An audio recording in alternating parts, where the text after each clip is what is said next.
राधानगरी तालुक्यातील दुर्गम धनगरवाडा येथील पांडुरंग बाबूराव फोंडे यांनी प्रतिकूल आर्थिक परिस्थितीवर मात करत यूपीएससी परीक्षेत 252वा क्रमांक पटकावला।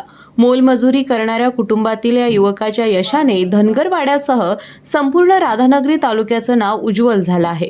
डोंगरातील पावसावर अवलंबून असलेली शेती, कुटुंबाची हालाखीची आर्थिक परिस्थिती आणि सुविधांचा अभाव अशा अनेक अडचणींवर मात करत पांडुरंग यांनी शिक्षणाची वाट सोडली नाही। प्राथमिक शिक्षण धनगरवाड्यात, माध्यमिक शिक्षण आर.व्ही. देसाई विद्यालय मिंडचे खुर्द, 11वी 12वी डी.वाय. पाटील कॉलेज कोल्हापूर आणि पदवीचे शिक्षण Krishna college of agriculture Karad येथे पूर्ण केले। शिष्यवृत्तीच्या आधाराने शिक्षण घेत त्यांनी कोल्हापूर, पुणे, मुंबई येथे स्पर्धा परीक्षेची तयारी केली। जिद्द, सातत्य आणि अथक परिश्रमाच्या जोरावर यूपीएससी मध्ये 252वा क्रमांक मिळवत त्यांनी आपल्या संघर्षाचं सोनं केलं। या यशानंतर सरवडे येथे पांडुरंग फोंडे यांची जल्लोषी मिरवणूक काढून भव्य सत्कार करण्यात आला। ग्रामस्थ, मित्रपरिवार, शिक्षक आणि मान्यवरांनी त्यांच्यावर अभिनंदनाचा वर्षाव केला। जनप्रवास लाईव्हसाठी सरवडेहून युवराज पाटील।